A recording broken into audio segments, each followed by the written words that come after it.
Good evening. It's lovely to see you all for our next guided walk. This evening, our guided walk is around Whitehorse Woods, which was great fun when we were keeping all the files safe because they're called WHW, which is also West Highland Way. So we had a great time trying to keep all the files contained and not mix the two up. But, Dad, to you for the start. Well, we certainly made it, didn't we? Now we've got it's a pretty packed show, I tell you, because we've got the walk itself, which has got loads of. We've got some history and we've got some battles and we've got some stuff about the war, which we'll tell you which war later. But as usual, we start with a little bit of our kind of observation and thinking. And I was reading through a book the other day, and it had this really cool section about, and the phrase it used was that a good man is a bad man's teacher, and a bad man is a good man's job. And I kind of thought that was a pretty cool thought, because if you think about it, that kind of is teaching us on two levels how maybe we should try and interact with the world around us. And if there are times when people annoy you, or you get upset, or people do things that you don't think are right. And the idea that your job, if you don't do those things, is to try and help those people understand maybe a different way to think rather than behave, because if you get the thinking right, that quite often makes it easier to get the behavior right.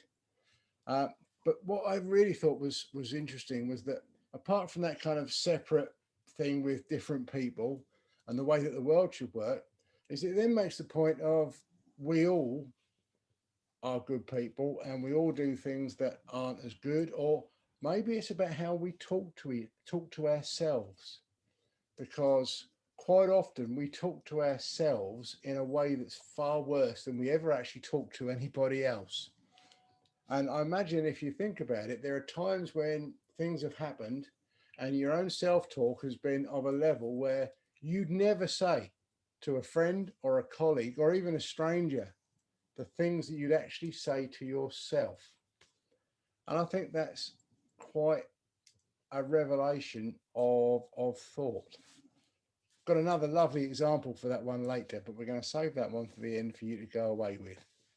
So we better crack on, because we've been working hard on the editing suite, and we also have some improvements on hopefully the sound quality for everyone as well.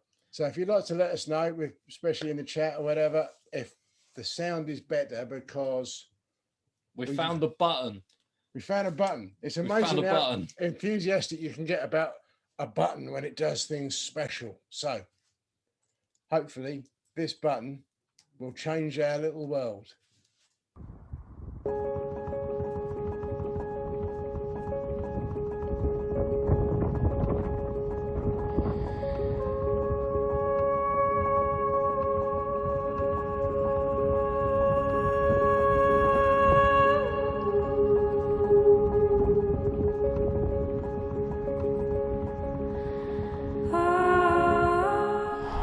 Simon here. We're at the car park on Whitehorse Wood, which is at the top of Detling Hill on the A249, for our latest Simple Life Circle walk special. First came here approximately 15 years ago, and the thing that was interesting at the time was that the trees that are here were all really short. And I remember messaging a friend and saying, how tall do trees have to be before they make it a wood? And he thought I was having a laugh, but I wasn't. The trees were really small. As you can see now, we're 15 years later, the trees are much bigger. But this is where we're going to start today's walk, which is going to take in a bit of the North Downs Way, the Pilgrims Way. We're going to go past Jay's Crossing. We're really looking forward to it. But when you park up, you'll take the path you can see behind me towards Turnham Castle. Once you come out of the car park and you follow the trail, you get to this Kissing Gate. When you get to the Kissing Gate, keep following the track down, go across the road, because Turnham Castle is just over the other side of the road. Once you've had a look around Turnham Castle, continue down the road and look for the signpost for the North Downs Way, which should take you right. So we are now at Turnham Castle. Now Turnham Castle was built in the 12th century by a gentleman called Ralph de Courbepine. I apologise if I pronounced that wrong, I am not French, but he was a tenant of the brother of William the Conqueror. Now, this place was abandoned in the 14th century and was declared Al Clen. But then again, I apologise if I pronounced that wrong, I am not French. But it's been damaged over the years by lots of chalk mines and has only recently been funded by the English Heritage Lottery Fund to keep this place in a condition where we can all come and see its historical value.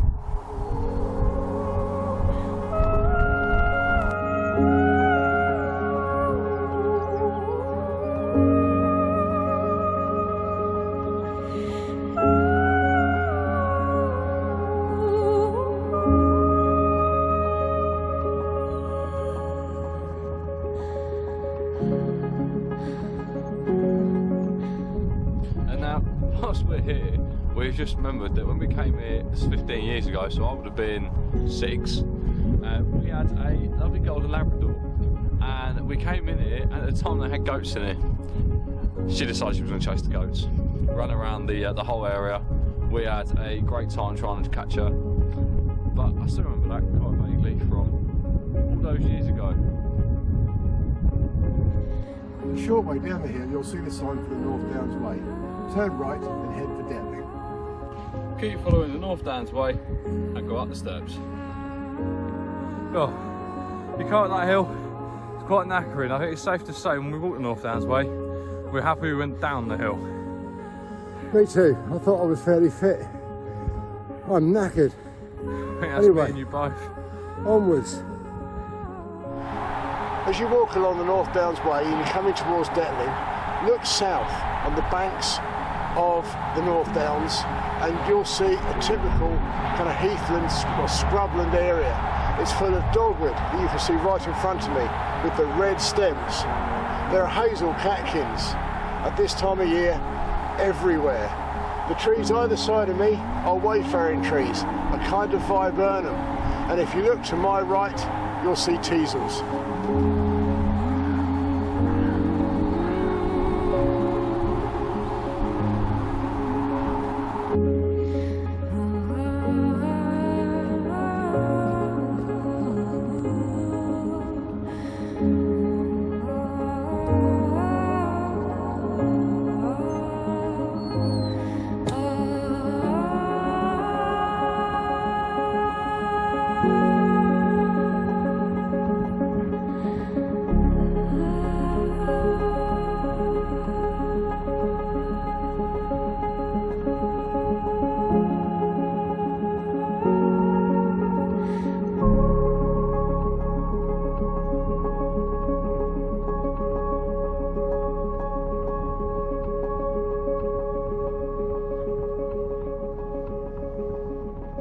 Once you come out of the footpath, turn right, follow the road towards Detling.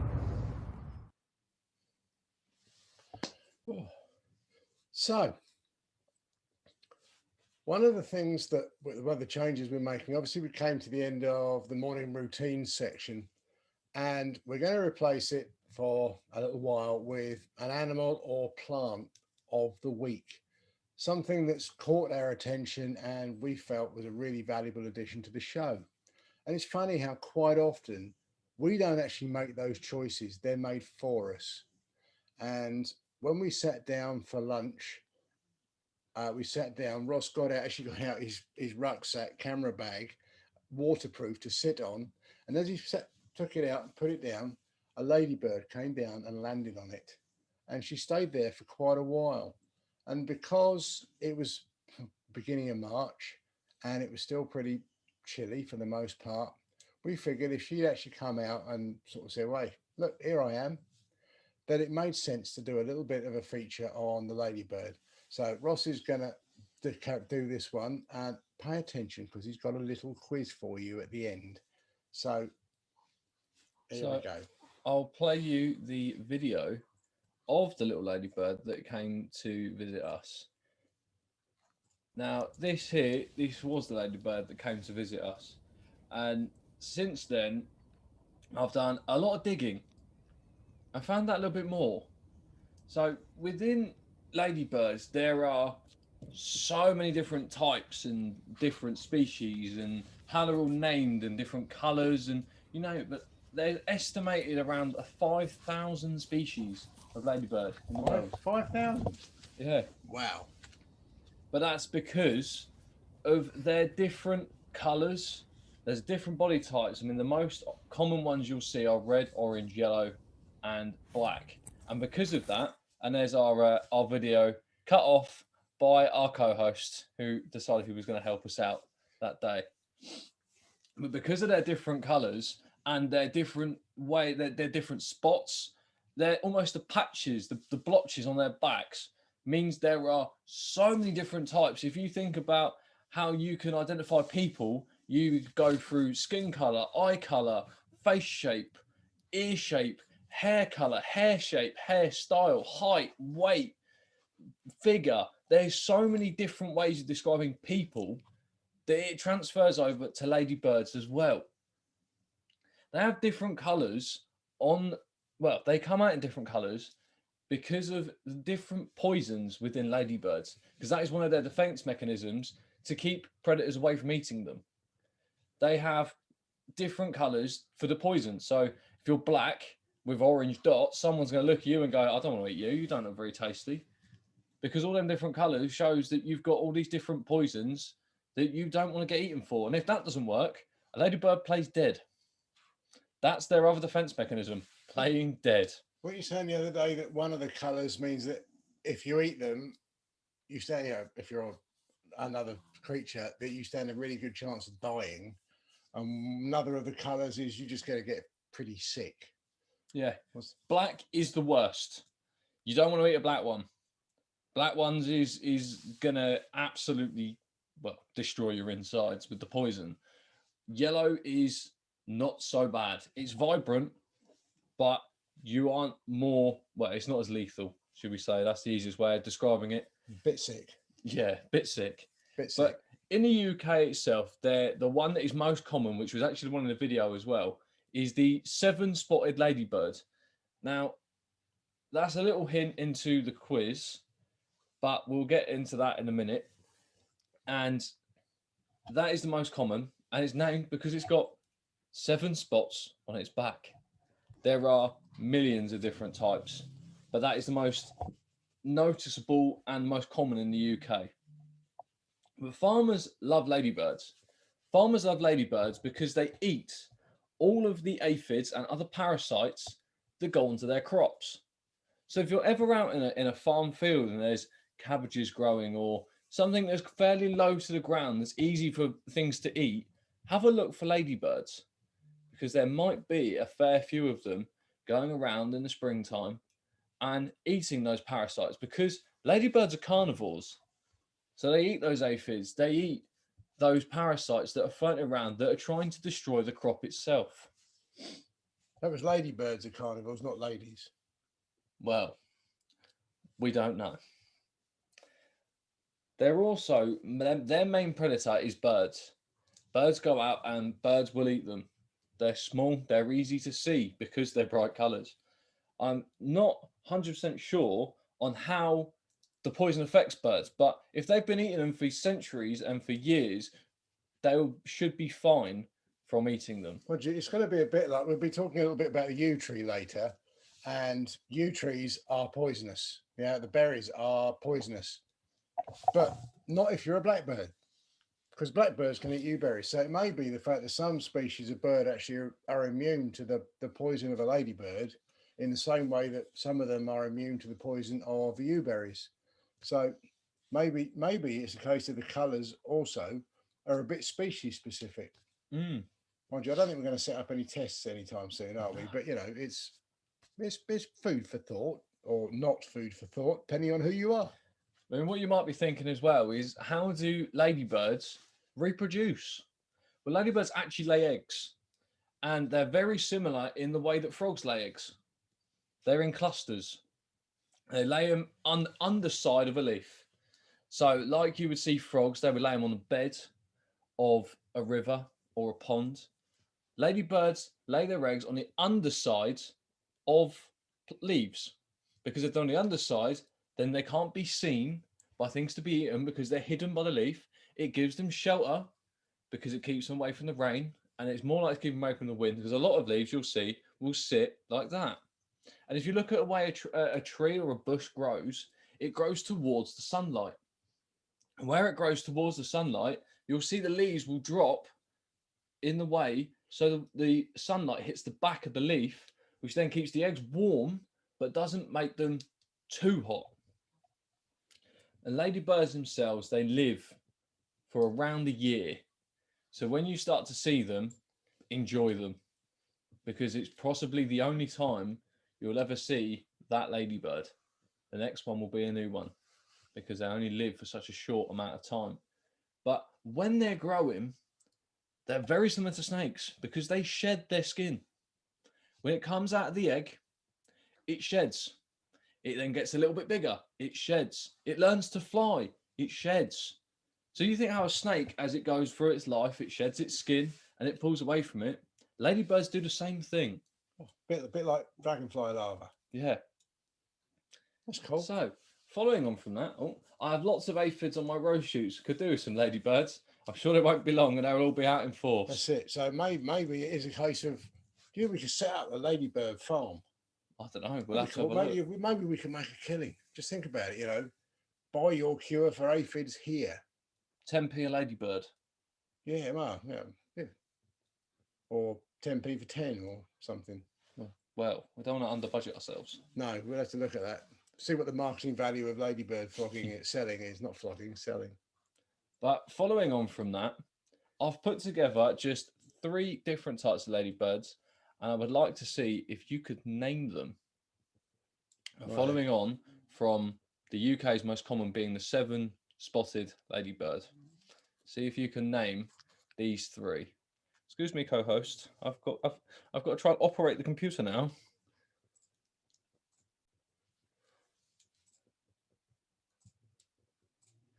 So here is the first one.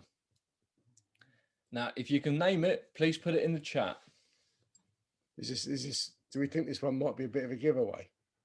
This is a nice starter, I believe. Yeah, sort of an easy in. You are correct. It is the 7-spotted ladybird. This is the most common one you will see in the UK. Now, how about this one?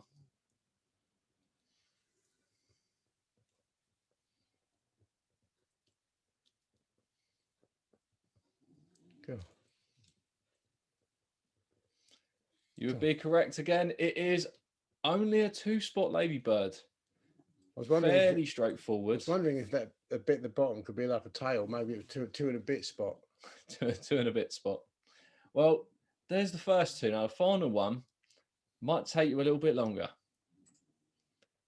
Can you work out how many spots are on that ladybird? Is that cheating? Well, I figured I'd use this one because it's almost like it's giving a big cheesy grin at everyone. Yeah, there is that to it, definitely. Yeah, you've got kind of there's a mouth and a nose and 2 eyes, but the moustache is maybe their eyebrows. It's not. It looks like an upside down moustache, doesn't it? Well, I almost thought it looked like a pumpkin. Yeah, it could You do. have the 2 eyes and the nose, and you've got the mouth at the bottom, and then you've got the bit over the top, which could be the top of the pumpkin. You It put could off. be, yeah. Can you see where they cut the top off, kind of scoop it out? Yeah.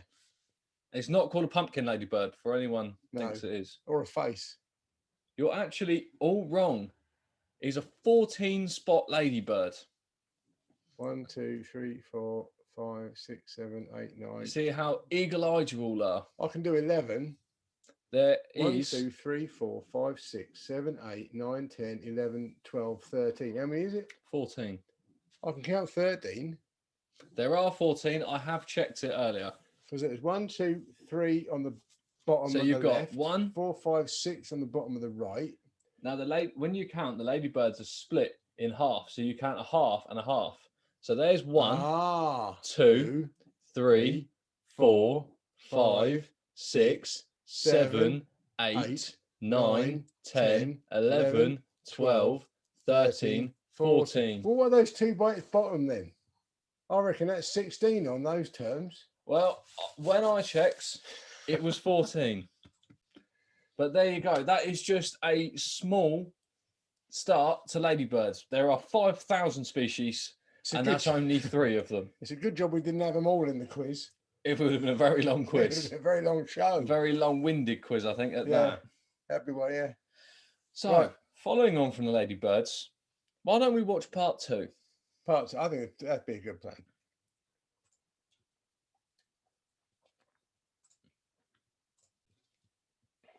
Oh, I can't actually read it. There we go.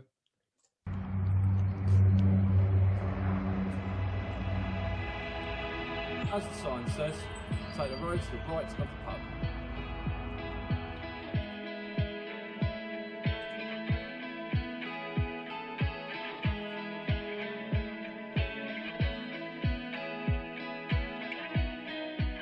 Here we're using the bridge that goes over the A249. This bridge is called Jade's Crossing because a young girl called Jade and her grandma died there in 2000 crossing the road.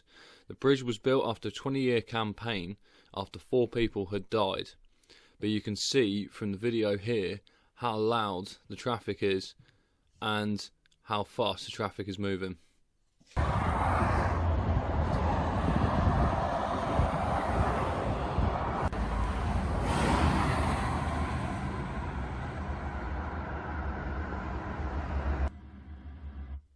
Now, whilst we were using Jade's Crossing, we actually saw 2 people crossing the road that got beeped at by cars because this bridge has been specifically put in there to stop people crossing the road.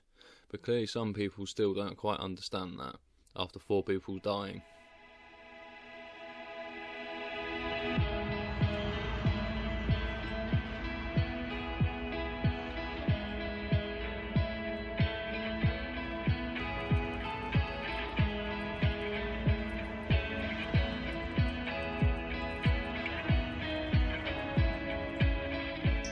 As you leave Detling Village, you'll see a North Downs Way sign directing you up the hill.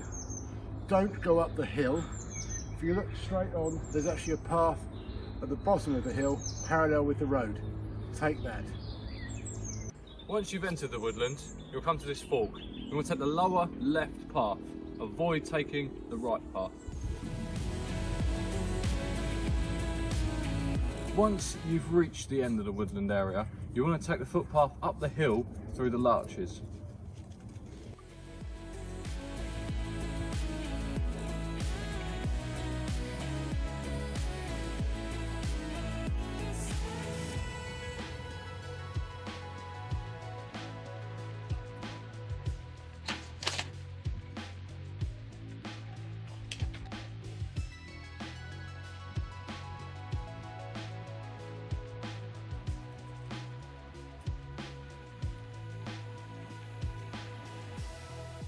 At the top of the hill, go left. Now, what you can see here, these are bluebell bulbs. Now, we're a little bit early because we're here in start of March, but if you come here in April, you'll start to see this whole area just become a sea of bluebells.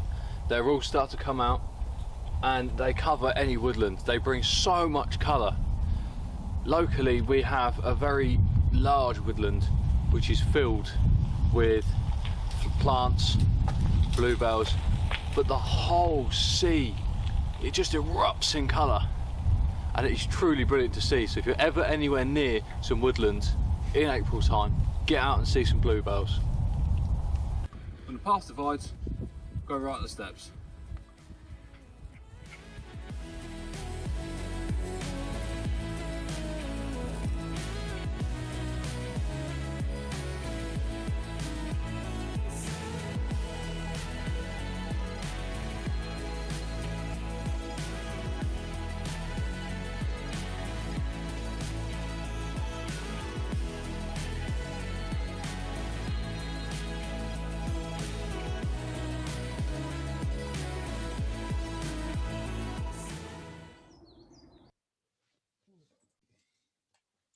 So, several sections of the walk are on the North Downs Way, and Ross is going to tell you a little bit about the North Downs Way itself in a minute. But before that, be interesting if we go back a bit further. A lot of the North Downs Way is based on what was known as the Pilgrims Way. Now, there's a real mishmash of exactly what might have happened on the Pilgrims Way and how much the Victorian romanticists would like us to actually believe happened on the Pilgrim's Way, because there's not a vast amount of evidence that the Pilgrim's Way was really, really used before a Victorian novelist kind of pick up the idea of it and run with it. And I've read 2 or 3 books about it, and even then, trying to look firmly at the history, it's patchy, and it's exactly where it ran, where it actually crossed the Medway, um, is still really, really unsure. But the idea goes that it was started when, after the murder of Thomas à Becket on December the 29th. Let me just check my notes here. God, 1170. The murder of Thomas à Becket on 1170. A lot of people made the pilgrimage to Canterbury Cathedral to pay their respects to him as a saint. So on that basis, you kind of then wonder how it runs from Canterbury to Dover, but maybe local people were going as well. But at the south end, it actually starts at Farnham, just the other side of Guildford, and it cuts its way through. Now, it very rarely actually goes through any villages. It rarely goes through any towns. And there's conjecture around this as well. It may have been to try and avoid the local villains, the local hooligans, the thugs, robbers, and to try and save those people on pilgrimage, getting all of their worldly possessions acquired by other people. Which seems a little odd, because you think about it, if you know that there's a major walk route going through within a mile of where you actually live, then you probably still go there anyway. So that's a little bit strange. And you'd think it would actually be joining up almshouses or public houses or places to stay, just because people kind of like, often villages and things were actually protected overnight. So that's a little bit strange, but maybe it was. But it's nice, this idea that people went on the pilgrimage, and it just kind of, we have that vision of quaint English country sunken paths and people making their way to Canterbury. I mean, quite what they would have lived on if they didn't go to villages, I don't know. But anyway, so that's kind of like the origin of the footpath, which has become the North Downs Way. And Ross is going to tell you a little bit more about that. Yes, the North Downs Way originated from the Pilgrim's Way, but was actually designed as a scenic path, just for people to get out and enjoy the North Downs. Essentially, it was opened in 1978 and has been divided into 15 sections. Now, we've done those 15 sections. We did try them in one hit, for those of you that remember the PowerPoint way back when we started all this, and we failed miserably, completely failed miserably. So those 15 sections are now there, so you can do it in day stretches, so you can go out and you can enjoy the North Downs. Speak English. Yeah, that one. It splits into two, the North Downs Way. You can either go to Canterbury, which the whole trip is 131 miles, or you can go to Y. If you go to Y, it's a little bit short, it's only 125 miles. Now, the North Downs Way is beautiful. If you go the right times of day, the right times of year to go and do it, you get some spectacular views. Where we stopped for our lunch, going up this zigzag path, it's not quite on the North Downs Way, it is off it. But if you do ever walk the North Downs Way, just come off it. It's not too far off the beaten track, but you get to sit on this bank and you get to view the whole of Maidstone. You can see Moat Park, you can see the city centre itself, and you get to see a little bit of the river as well to the left. So if you ever decide you want to do North Downs Way and you do the section around Detling, I would recommend just taking that probably 20-minute, half-hour detour just to get that view for your lunch. Mind you, I mean, that section that we did there, we actually started at Cuxton. So we walked across the Rochester Bridge on the A2. Then you actually follow the Medway down towards the M20, the 249, and then you walk through Jay's Crossing. So it is, there's some interesting bits. I remember when we did it, I was desperate to walk the Rochester Bridge. That's the thing with the Rochester Bridge, is they've got these, it goes from being like a barbed wire fence almost, a chain link fence along one side, and it cuts into these plastic sheets almost for the rest of the main part of the bridge. Perspex. That's the stuff, perspex. And it completely cuts out the road noise. It dubs it so much. I've never quite experienced anything like it. And then you get to kind of actually appreciate where you are. And it's quite humbling sometimes, and especially talking to humbling, walking over Jay's Crossing, because you think why that bridge has been put there. You think about the pain that that family have gone through and the campaign and how long it took, 20 years to get that campaign accepted and approved and get the funding for it to put in this bridge. And the fact of that bridge is there for that specific reason. And we were only there for 5 minutes maybe, and there's people crossing the road still. I really don't understand those people's logic. That bridge is put there because people have died crossing that road. The bridge from where they crossed is a 2 meter left turn, and you go across the road over the top. You don't go through it. And it's quite humbling when you walk over this bridge to know exactly why it's been put there and exactly the whole reasoning and the history behind it. Especially when we went, it was quite quiet. The road wasn't terribly busy. There's a section in the next video where the road's actually much, much busier. But even so, the cars whistle through. And I mean, we ended up having to do it twice because we crossed in the wrong place, which is easy done. So watch the video because you get it right. But that road is actually pretty bloody treacherous, to be honest. So, yeah, use the Jay's Crossing. It's there for a reason. Yeah. Now, on to part 3. Part 3. Oh. I can't actually read. Part 2. There it is, that one. Yeah. Lost the ability to read there for a second. So, we've just finished lunch. We're halfway up the hill before we join the North Downs Way proper once again. But this is a fantastic place to stop. Look at this fence. I love the metal posts and the metal rails, which means it will stand for ages. But the way that they put traditional fencing and attach that to it is superb. You don't want to fall down here because there is quite a drop. But as well as just standing here and taking in the view and the feeling, the hazel catkins and the planting, if you actually look to my right, there is a fantastic view.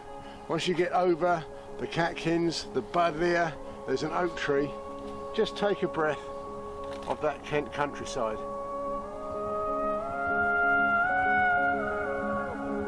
As the modern country fence goes back down the hill with that footpath, you want to continue up the hill and go to the peak.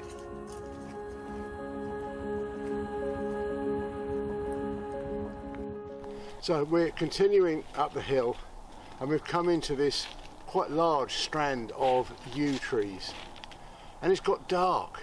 They're kind of evergreen and the yew needles are there all the entire time, but it's kind of noticeably gloomy. It's funny, the yew is possibly one of the trees that's really shaped English history, and the reason for that is that they make longbows out of them.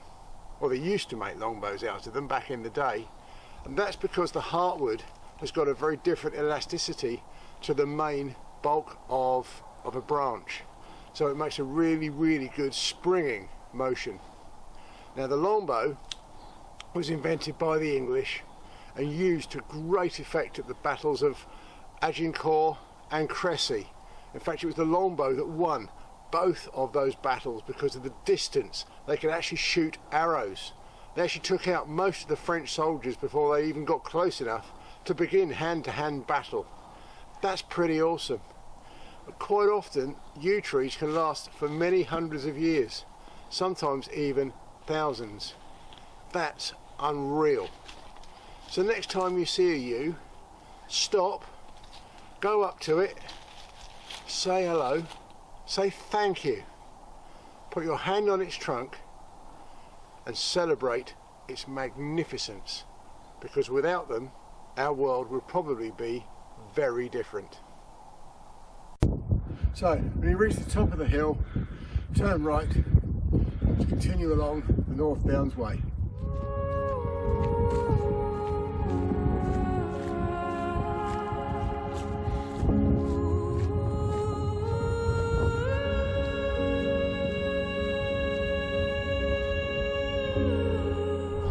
once you've walked down the path, you'll get to this junction.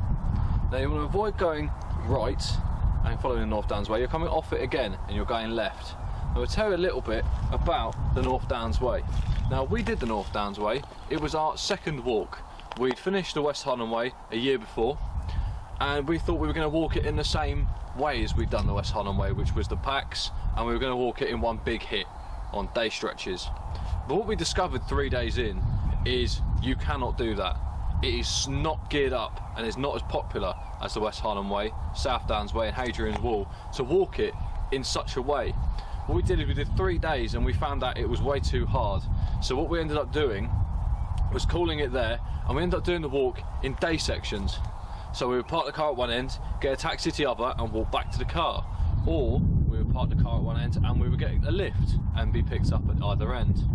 But what we struggled with was that on the walk there was just nowhere to stop, realistically. If you are going to walk this walk, you've got to be able to give yourself a mile or two at the end of each day, because you've got to get to the nearest town, the nearest village, also just a place to stay, because it's very hard to get fresh water, food and get to anywhere to lodge for the night on this walk. It is a lot trickier, so we would recommend doing this as kind of Sunday walking and do it in stints. Once you come up the track, take the road and turn right. When you reach the junction, take the right turn.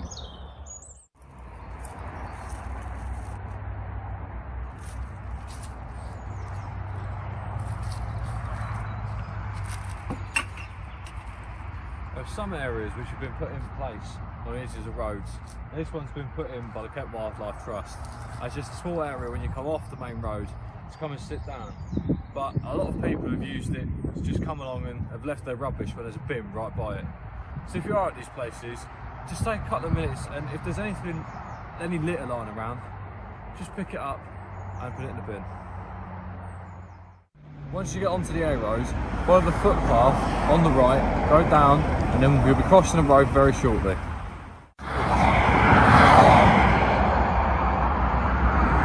Once you've come about 50 metres down the road, cross over and follow the footpath.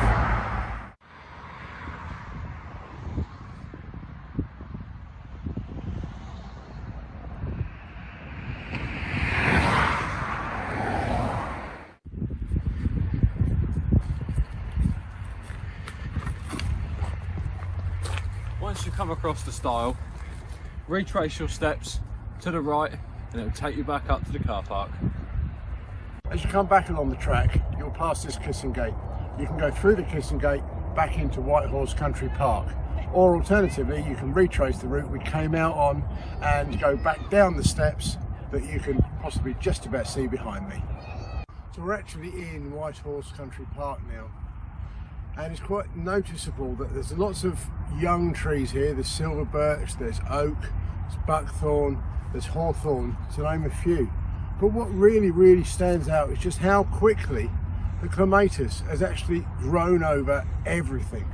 And it's in terms of clematis, it's the one that we know and love as old man's beard, all those tufty fronds of seed heads.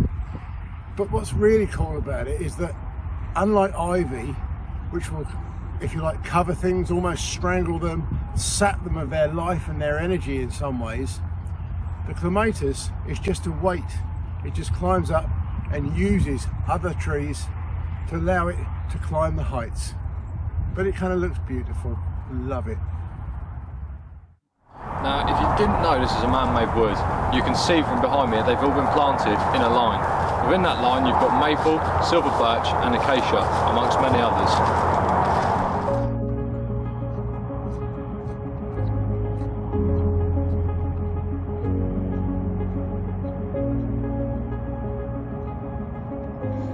So, we're back at the car park, Whitehorse Country Park. It's an amazing place to actually sit and have a picnic. Or as in Scruffy's case, sit on the table. I'm sure you're supposed to do that really, but there you go. Anyway, we'll see you soon. So there you go. So, longbows. We thought, now, we were going to put in something about the longbow. We talked about you. Now, I've made a few bows. I haven't actually bought my longbow because, as you can imagine, it's actually 6 foot long. And as it's 6 foot long, we kind of like wouldn't get to see much of it. But what I have done is bought the bow that I made Ross several years ago, and this one is only about 4 foot long. So here we are, kind of like modeling our bow. Now, I have to confess, this one is not made of yew. It's made out of lemon wood, but it's quite a labour-intensive process. As you can see, she started off with a piece of wood that was around about an inch and a half, square and long. So there's a fair amount of cutting away with what's called a spoke shave. It's kind of like a two-handed, kind of almost with a blade in the middle. So we put that in to make the shape. Now, when we have to be careful that you've got enough wood there that you've got a good spring, but you don't take enough off that you lose that tension. But you need to try and get both ends, both sides of the bow kind of equal in strength so that you can actually get a relatively even shot, if you like. We've got string here, which are wrapped around to make the handle. And there's a piece of bone in here, which is where the arrow actually runs along to give the wood protection. Because you can imagine if it's used a fair amount and the speed that an arrow is actually leaving a bow, I'm not entirely sure how fast it is, but it's fast. It's going to do a fair amount of damage to the wood. So to increase the life of the bow, we actually say put this section of wood in here. Quite often you might use bone or something similar for the nocks at either end.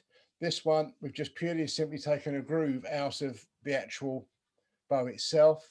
And to be fair, we've copped out and actually bought a bowstring, whereas traditionally they would have been made from animal guts and things like that, things that are long and have a certain amount of strength to them. And what we've also got is you used to actually make arrows as well. So if you look here, we've got the tail end. We've actually glued on pheasant tail feathers, and I've actually glued them as well. But traditionally, they'd have just been woven in to the wood and then tied off top and bottom. To be fair, back in those days, they probably would have only ever used an arrow once or twice, whereas these have actually seen a lot of use. And I've got a bought metal tip for the end, but we've shot some of these a fair distance. I actually did what's called a clout shoot once. So did I. You did? I did as well.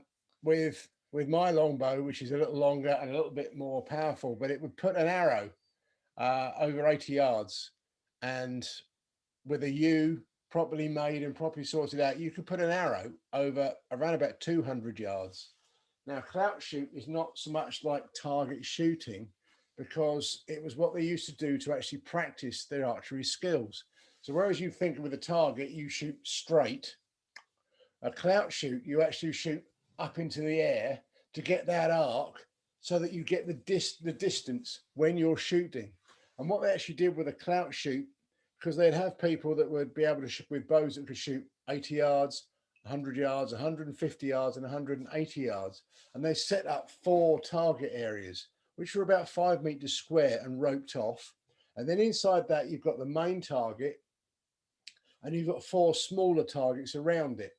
And you then would get, I think it was 5 points for hitting the main target, 3 points for hitting the target around it, and you get 1 point for actually getting it in the square. And obviously you choose the target that your bow is actually strong enough to launch an arrow over the distance of, and then you score points. And within the society that I was a member of, we were at Bodiam Castle. I actually managed to get a bronze for the 80 yards. And I got a silver. Just want to put it out there. I did get a silver. It was the kids one at the time. I was very young, but I came home with a nice little silver badge with a very young adult, probably from that time, that was previously a portrait carved into the metal, and it was a proper like pin and badge you could wear. I got a sew on patch. I think it's on my jacket, which is in the loft. It's not very popular. I like it. So that was pretty cool. But we said in the video that the longbow had actually won us 2 battles, and that was Cressy in the 13th century and Agincourt, most importantly, in 1415. And the reason it was it took the French ages to actually cotton on, but because all the bows up to that point were sort of like maybe 3 foot, 4 foot in length, and they were pretty much shooting in a straight line.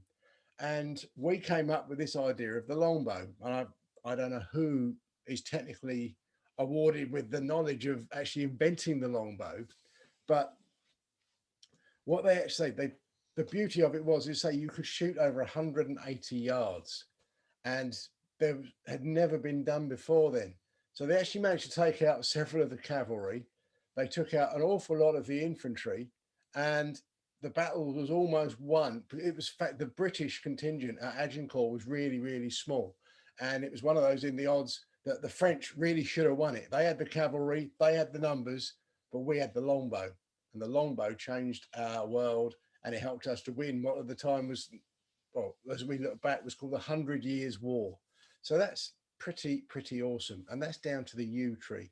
I have actually got a big chunk of yew up in the loft, and I am going to make it into a longbow one of these days. I actually got it from a tree that we were trimming in Kingsdown many years ago. It's well seasoned now. I just need to find the time and the dedication. So there you go. The next time you see a yew tree, as I said, say thank you, say hello, just take a moment to think how our lives might have been different if the French had won the 100 Years' War. Now, before we quickly move on, just someone come back, say, whilst you're in Detling, go and visit Kim and Tony at the Cock Horse when we're allowed. When we're allowed. When we're allowed, definitely. I think that'll be definitely something I'll be looking into when the pubs reopen to an extent and it's warm enough. I will be doing a guided walk, which has a couple of pubs involved. I do like a good pub. Yeah. So anyway, we've got a couple of important things we need to just discuss. A few important announcements. A couple of changes. Yeah. Probably won't affect you that much, but you need to know. Well, first one, which I'm quite happy to own finally, is we got our first one of these the other day. We've got full jumpers, hoodies, which I quite like wearing. I basically live in it now. With our new logos. It has got the new logo on it. There is one on the back. I will show you, but then I'll face the fire and it'll get really hot. But it is the same logo on the back, slightly bigger. And we are looking into getting them available as merchandise. And we've got the beanies with just got the chaffinch on them. We have got those as well. Which I modelled in the videos. Yes. So they are on the way, shall we say, on the way. This is the one and only currently. But we will get some more out of there, and hopefully they won't be too far away. But amongst that as well, when we put the survey out a couple of weeks ago, we've made a few changes to membership as of, I believe, next week. I think so, yeah. We're just going to sort out the all the different internet background stuff. But it doesn't affect you guys. You guys are still getting the best package possible. In fact, it's going to be better. Yeah, you're actually gaining stuff. So amongst everything you currently get as being a member, full member for your, I can't remember the word is, founder membership price, you also gain 2 free walks per year. So when we're allowed to get out and do the guided walks, you'll get 2 free ones. It doesn't include food, but you can go out and actually be with us and do a guided walk. We're literally just waiting at the moment until we have confidence that we are actually coming out of lockdown. They're still kind of half waiting for us to be told, actually, no, it was a joke, you're going back in. But we will be setting some dates up as soon as we are 100% confident that we are coming out and the world is going to return back to some vague semblance of normality. And that is included with everything else that is currently given with the full membership. Obviously, for you guys, you're getting a little bit cheaper price being fan members. But if you know anyone that wants to become a full member, that is going to cost £20, and you get for that, you get one show per month, which is members only. You also get membership to the closed Facebook group, 2 free walks per year, not including food, all 3 books, and 15% of all products, merchandise, and experiences that we run. Now, that's not quite it. There's another 2 tiers to membership now. You get the associate membership, which is £15 per calendar month. For the 4 shows, oh, pardon me. That's it. The Oh, frog in my membership throat. show. Oh dear. You get 10% off of the merchandise, 1 free walk a year. So it's kind of like just not quite as many benefits, and it obviously just costs a lot less. But the one that we're hoping will really pick up is The basic membership. Basic membership is only £10 a month. It includes membership to the Facebook group, access to shows, and a copy of the Five Senses book. Now, we didn't talk about those. It's just 1 book for the basic one, 2 books for the associate, and obviously all 3 of them with the full membership, which you've already got. Now, we're really hoping that this brings more people in from different age ranges, different parts of the world, different cultures, different lifestyles. Because the more of you we get, the better we can make this show. Now we're learning and we're getting there with more stuff as we go on. We're getting on with the merchandise. We're putting more time in the background to make these things better. And we want to make it more interactive. We wanted to hear back from you guys, which is why we put the surveys and the questionnaires out. And these, with the responses we've had, this is how we're going to move forward.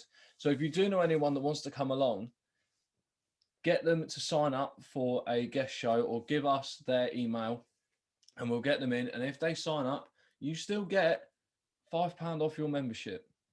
That is still running. A community membership is still running. And if you know anyone who wants to come along, please bring them along because we would love to see them here with us.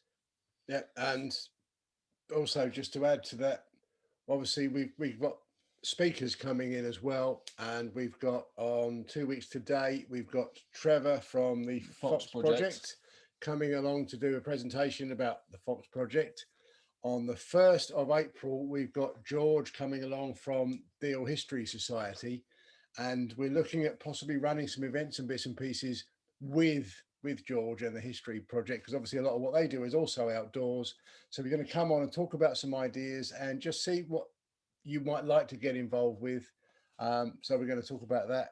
And if you missed it, I think we did say about it last week. At the end of April, we've got Chris Scaife coming along. And I'm really excited about that because you may not have heard of Chris Scaife. You will have heard of his job. He is the Raven Master at the Tower of London, which is absolutely awesome. And we're going to actually be doing a special staged COVID run of programs running from next week up to when Chris comes. And we're going to let him do the bit on Ravens because he's going to do it better than we could. But just say I'm a little bit chuffed, but a little bit made up and excited is an understatement. Was that an intended innuendo there? A little bit chuffed. Oh, no, it was unintentional, but it's good. Well, now talking of what we've got coming up, next week, following on from all the Corvids, we're doing Crows next week. That is on the agenda. And we also have a starer next week as well. So that's a little bit of a teaser as to what's coming next week. And we look forward. Which is the equinox. The spring equinox is on the 20th. So we're looking forward to that. And there's going to be a winter quiz as well, just to see how much you've learned from us and see what you know, and to celebrate a little bit of winter before we say goodbye and welcome spring in. It will be the last show of the winter next Thursday. Cool.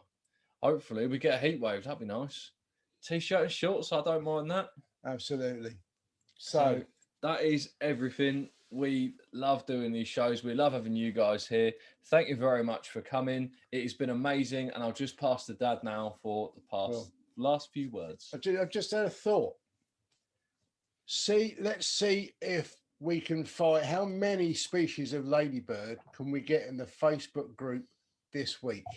When you're out and about, keep your eyes peeled and let's see if we can get as many different species of ladybirds in our Facebook group as possible. That would be really cool. And yeah, see what we can do. So just to wrap up completely, remember at the beginning I was talking about good man, bad man, and how we talk to ourselves. Well, here's a little story. I was told this the other day, and it kind of hit me quite hard as to the message within the story. So there's a teenager, and he's 15, and he's obviously got his mates and he's got his friends, and they all want to go out to an overnight party, and they're all planning how to do it without telling their parents, and sneak off out of the house, and ways of getting out. But this lad thinks, I'm actually going to ask my mum. I'm going to ask her if it's all right. And so he asks mum, and mum's first reaction is, no way. I don't trust half your mates. If you're going to be out drinking, I don't know that I trust you. And no, everything about mum says no. But mum stops for a moment and she thinks, do you know what? He's going to do this anyway. There's every chance that if I say no, he's going to sneak out. So I'm going to let him go with my consent. And she says, yeah, okay, go. So the lad goes off to the party with his mates. And mum doesn't sleep a wink all night. You know, she knows that she's given her consent, but she's worried. And rightly so. You know, we've all been teenagers, even if we're not one anymore. And we remember what we were like. And face it, I don't think many of us were perfect. Well, I was, obviously, but it was the 20s that I got into trouble. But anyway, she gets a call at 3 o'clock from the police. He's in hospital when he's very, very badly injured.